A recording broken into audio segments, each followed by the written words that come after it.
ਆਪਣੇ ਆਪ ਗਵਾਹ ਹੁੰਦੇ ਨੇ ਚੇਤੇ ਰੱਖੀ। ਆਪਣੇ ਆਪ ਗਵਾਹ ਹੁੰਦੇ ਨੇ ਚੇਤੇ ਰੱਖੀ। ਅੱਖਰਾਂ ਵਿੱਚ ਵੀ ਸਾਹ ਹੁੰਦੇ ਨੇ ਚੇਤੇ ਰੱਖੀ। ਆਪਣੇ ਫਰਜ਼ ਬੁਲਾਇਆ ਦੂਜਿਆਂ ਦੇ ਹੱਕ ਆਇਆ। ਪਿੰਡ ਤੇ ਸ਼ਹਿਰ ਤਬਾਹ ਹੁੰਦੇ ਨੇ ਚੇਤੇ ਰੱਖੀ। ਉਹ ਜੋ ਐਵੇਂ ਸੂਰਜ ਬਣਦੇ ਫਿਰਦੇ ਨੇ ਅੰਦਰੋਂ ਕਾਲੇ ਸ਼ਾਹ ਹੁੰਦੇ ਨੇ ਚੇਤੇ ਰੱਖੀ।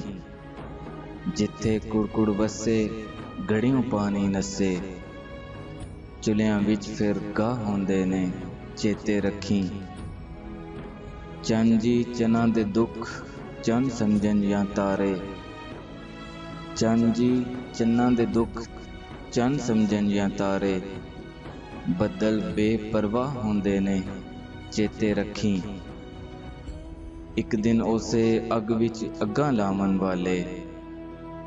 ਇੱਕ ਦਿਨ ਉਸੇ ਅੱਗ ਵਿੱਚ ਅੱਗਾਂ ਲਾਵਣ ਵਾਲੇ ਸੜ ਕੇ ਆਪ ਸਵਾ ਹੁੰਦੇ ਨੇ ਚੇਤੇ ਰੱਖੀ।